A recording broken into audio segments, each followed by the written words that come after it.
Salutare, prieteni! Astăzi vreau să discutăm ce putem planta în grădina noastră în luna octombrie.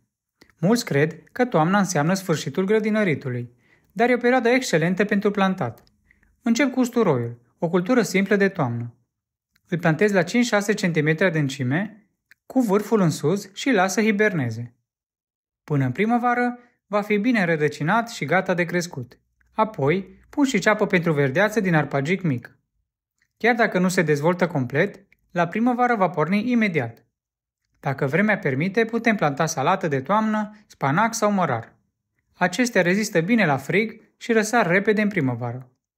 Obișnuiesc să pun semințele mai dese pentru o cultură bogată. Acum e și perioada ideală pentru pomii fructiferi și arbuști, mer, per, pruni, dar și zmeură, sau afini se plantează acum.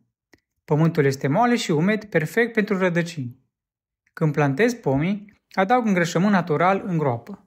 Îl acopăr bine cu pământ reavăn pentru un start bun primăvară.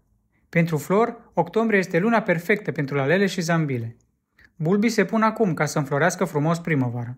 După plantare, este bine să mulțim solul cu frunze uscate sau paie. Mulciul protejează rădăcinile de îngheț și menține umezeala.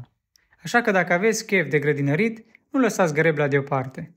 Octombrie e o lună harnică. Tot ce plantăm acum ne va răsplăti la primăvară. Dacă v-a plăcut acest videoclip, dați un like și abonați-vă la acest canal.